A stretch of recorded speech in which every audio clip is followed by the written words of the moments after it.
आजच यूट्यूबवर हिंदुस्तान 24 तास न्यूज चॅनलला सबस्क्राईब करा आणि बेल आयकॉन दाबायला विसरू नका। ऑनलाईन जुगाराचे देवराज कॅफे आता पोलिसांच्या रडारवर।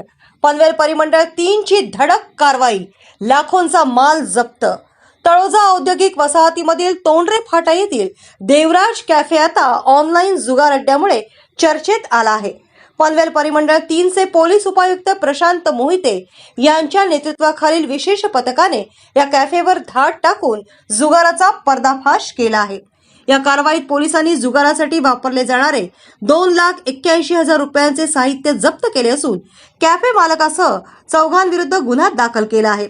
या कारवाईला एक पार्श्वभूमी आहे। गेल्या काही दिवसांपासून या कॅफेत ऑनलाईन जुगार सर्रास सुरू असल्याची माहिती पोलीस उपायुक्त मोहिते यांच्याकडे येत होती।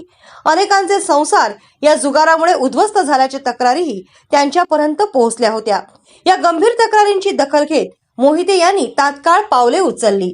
त्यांनी पोलीस उपनिरीक्षक विजय पवार यांच्या नेतृत्वाखाली एक खास पथक तयार केले आणि त्यांना तळोजा पोलिसांच्या मदतीने कारवाई करण्याचे निर्देश दिले।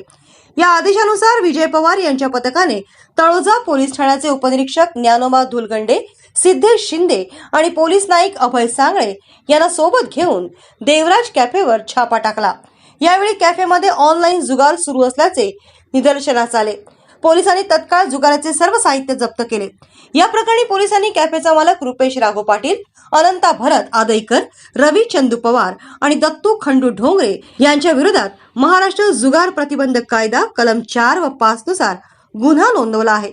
पोलिसांनी केलेल्या या कारवाईमुळे तळोजा परिसरात सुरू असलेल्या अवैध धंद्यांना चाप बसला असून अशा प्रकारच्या गुन्हेगारांमध्ये भीतीचे वातावरण पसरले आहे। तर आजच यूट्यूबवर हिंदुस्तान 24 तास न्यूज चॅनलला सबस्क्राईब करा आणि बेल आयकॉन दाबायला विसरू नका।